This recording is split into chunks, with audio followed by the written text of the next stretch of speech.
So you're ready to sell your house as is, and you've talked to a few We Buy Houses for Cash companies, and you've got offers all over the table, some starting at the very low end and some at the really high end. And the question pops up to yourself naturally, why wouldn't I just take the highest offer right now and run? But here is what most sellers don't know, that super high offer isn't always the one that's gonna actually close on your home. In fact, in my unfortunate experience, it's often the one that ends up falling apart, changing their mind at the last minute, or tying up your property with no real intention of ever closing at all. Today, we're gonna talk about the red flags to watch out for, how to spot a fake offer, and what a real cash buyer looks like. Because walking away from a deal a week or two before closing is much more painful than walking away from 10K on paper. But before we do that, let's take a look at this post that I actually came across on Reddit. And the topic was selling to a buy it now for cash buyer. What are the dangers to avoid?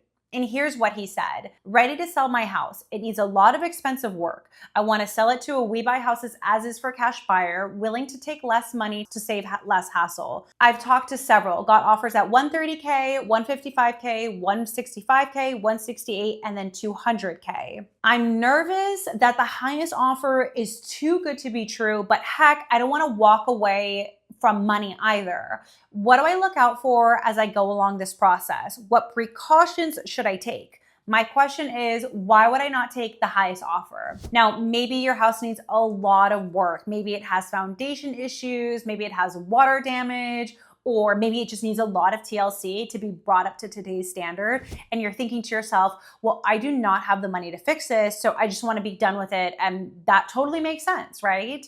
Or maybe your house is actually in the opposite situation where it's not even in bad shape. It's livable, and maybe it's just dated, and maybe you've already moved out of the house, maybe you're over being a landlord, or you just don't want to deal with open houses or agents telling you to freshen up the wall or paint this kitchen this color. Well, either way, you've got cash buyers knocking at your door saying that we're going to buy your house as is, no agents, no repairs, and no fees. We're not going to do any inspections, and we're going to buy your house today, just like that. So that sounds really good to you, right? Which of course it would to anyone. And you start receiving some offers. You know, you're getting these offers from what the gentleman said, 130 to all the way to 200. And suddenly that one offer is much higher than the rest. And you're thinking to yourself, why am I not going to take this? What's the catch? And that is the question that we're going to address today, because whether your house needs major work or it's in the perfect condition, there are still real risks when you're dealing with that high cash offer. And if you don't know who you're dealing with, sometimes it can actually be a fake number. So let's get right into it. Here's the thing that nobody tells most homeowners. The highest cash offer is often going to be the riskiest.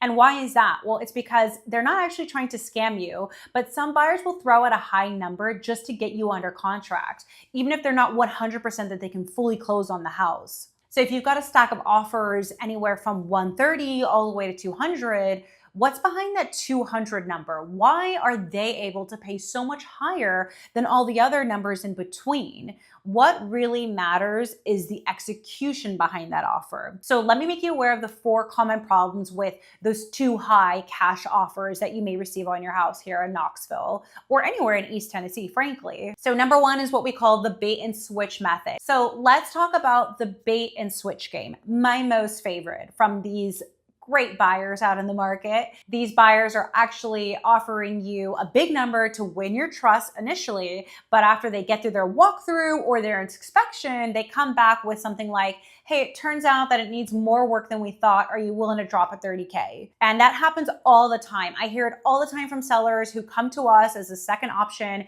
because the first buyer backed out last minute. Even though we're not the highest offer, we're the most solid. These buyers count on you being tired and out of time at that point. So they're hoping that you're just going to say yes. And most of the time that they ask you for this reduction, you're several weeks into escrow. Number two, they're not the actual end buyer. Some buyers don't plan to buy your house at all in the first place, and they don't tell you about that upfront. They're just acting as that middleman or maybe a wholesaler, meaning that they're locking you into a contract and shopping it around to other investors who are going to be your end buyer. And if they can't find a buyer in time, well, guess what? You're going to be starting all over again because they're going to back out of the contract. Number three, no real proof of funds. So ask yourself this, can they actually close at that price that they offered you? Do they have the money in the bank? If they can't show you proof of funds or past closings or put you in touch with previous clients or a title company, then you should beware. Real buyers should have a track record and able to back their numbers if multiple offers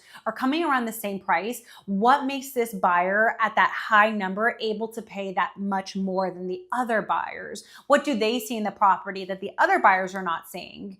And if their numbers make sense, if you can see what they're looking at on paper and the numbers make sense to you, then maybe their buying model is just a little bit different. But a lot of times, these buyers are getting ahead of themselves and they don't even know that they offer too much. And later on, they're going to ask you to reduce the price. We see this a lot of the time with new buyers that haven't done much real estate transactions yet.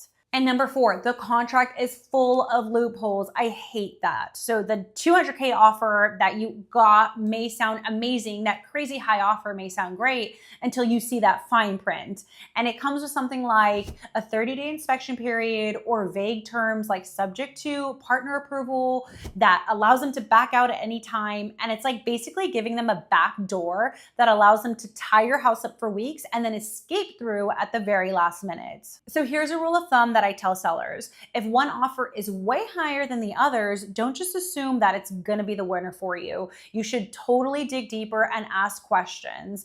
And a slightly lower offer with cleaner terms, real money down, and a clear closing date often is a better offer than that high flashy number. And of course, vet as many buyers and as many offers as you possibly need to before you come to the decision of who you want to sell your house to. Now let's dive into 5 red flags that you should be aware of and be looking into to make sure that your cash buyer is legit. Let's talk specifics. So if you're selling your house to a We Buy Houses company, you need to treat this like a serious transaction. Not every buyer is out to waste your time or to lock up your property, but a lot of them will lock it up and walk away when it's convenient, leaving you high and dry without any reconciliation. So here are the 5 red flags to look out for when reviewing offers, whether it's my own deal or I'm helping a seller figure out what's real and what's risky. Number 1, no earnest money deposits. If a buyer's not putting down earnest money, then they've got no skin in the game. At minimum, you should see at least $500, and that can go up to $5,000 in earnest money deposit, just depending on the sales price. This should be held by a neutral third-party company like a title and escrow company or a closing attorney. And if they want to hold it themselves or avoid giving you the security deposit altogether, then that is an even bigger red flag. And if they do not deposit their EMD within the 3-day period of you signing your purchase agreement and they're coming up with the excuses, that's a big red flag to me. Number 2, long extended inspection periods, or what we say weasel clauses. So most legit buyers need 1 to 3 days or 1 to 2 walkthroughs max to confirm what they already know. If someone is asking for a 10, 15, or even 30-day inspection period, they're either serious or planning to renegotiate with you after spending weeks in escrow. And some buyers, what we mentioned in the beginning, wholesalers, may be using this 2 weeks inspection period to actually shop around your house. So as is, real cash buyers that are going to buy your house, whereas as is should not be conducting official inspections or appraisals necessarily unless you're dealing with a property like a multifamily home or a commercial property, or maybe they just want to be extra sure that they're buying a solid foundational house. Let's say it's in horrible condition, but they shouldn't be conducting an appraisal. So watch out for vague contract language like contingent upon further evaluation, subject to partner approval, or buyer may cancel at their sole discretion, because those phrases are going to allow them to walk away with no obligation to you. Number 3, no walkthrough or no due diligence at all. So they're going to give you that high price offer without ever seeing your house, right? They're telling you, yep, I can pay for your house at this price and I don't need to see it. Let's go ahead and sign the contract. If they're doing that and they don't see your property at all, then that is a strong sign to me that they're just fishing for a deal. Because a real cash buyer, one that's buying it as is with their own money, is going to want to get eyes on that asset before locking in their final price and their final offer with you. They're going to want to run real numbers based on the condition that they can actually see for themselves. There has been very rare cases where a buyer has bought multiple homes in that area, so they already know the market and they already know where they're going to fall in your house as far as price point. I've seen that happen maybe 1 or 2 times in the last 7 or 8 years of doing this business. And number 4 would be no proof of funds or a sketchy proof of funds letter. Anyone can say that they are a cash buyer, but can they actually prove it? Ask for real proof of a real proof of funds letter. That can mean a bank statement letter that is going to match the name of the person who's buying your property on the contract. And if they hesitate or something's wrong, or if something on that letter looks generic or outdated or maybe tampered with, be careful, because I have seen people pull screenshots from Google of their proof of funds and send it to the seller as a proof of funds, and the seller has fallen for that. So don't be afraid to verify it with the bank or the lender and ask the title company if they've worked with them before. And number 5 would be bad communication or any type of pressure tactics. Now, a real cash buyer will answer all of your questions directly. They're going to explain the process to you, the timeline, and the next steps, and they're going to even keep in touch with you weekly. But if the buyer starts dodging your calls or being vague about a closing time or pushing you to sign today, then take a step back, because there should not be any uncertainty when you're going to sign the purchase agreement or how the transaction should play out. So the bottom line is ask questions, read the fine print, and trust your gut. If something feels off, slow down, because the best deals come from clarity, not speed and rushing into things, and not by using your emotions. The right buyer will never be afraid to walk you through every step of the process.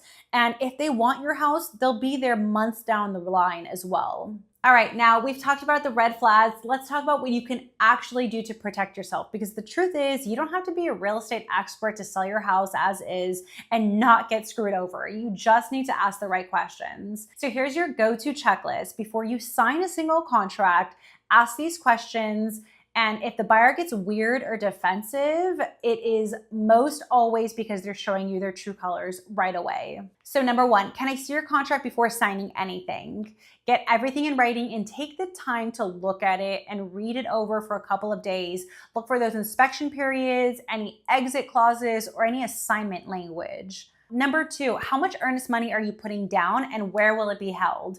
Ask for a copy of the escrow agreement. It should go to a licensed title company or an attorney, not the buyer's cousin or some random third party. And you should be able to call that attorney or title company and verify the EMD is being held with them. Number 3, are you buying this with your own funds, or are you assigning the contract or raising money to buy the property? Now, look, there is nothing inherently wrong with wholesalers, as long as they're honest about it and they tell you up front.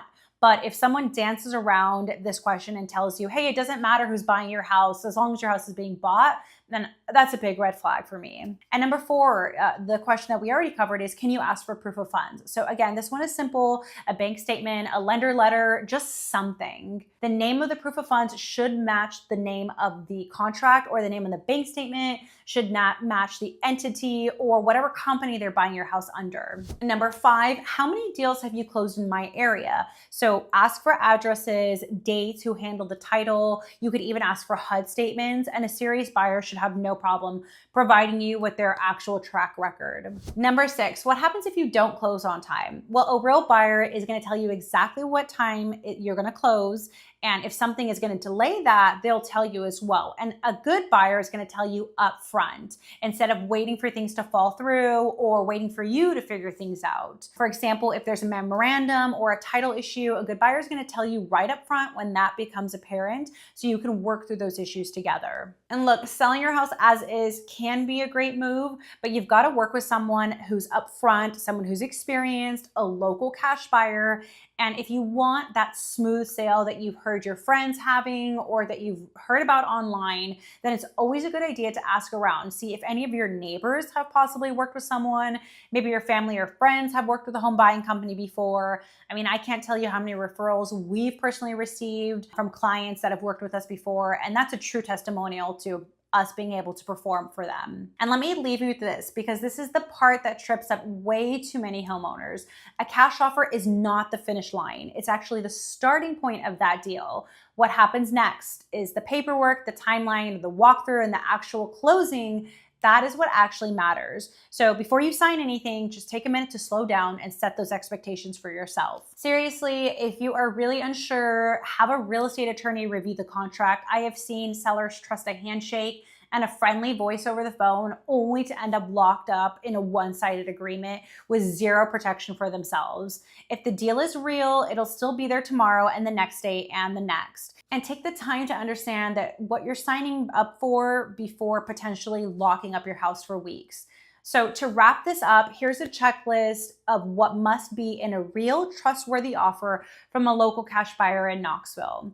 An in-person walkthrough has been completed, a clear lawyer revised purchase agreement, non-refundable EMD earnest money deposit held by a neutral third-party company, defined closing date, not 60 days or a will see, penalties if the buyer fails to perform, not just we changed our mind. So something to hold them accountable to that contract. And there should be no shady assignment or exit language that gives them an easy out. I'm Molly with Cash Out of My Home. Thank you so much for watching this video, and I hope that you found it helpful.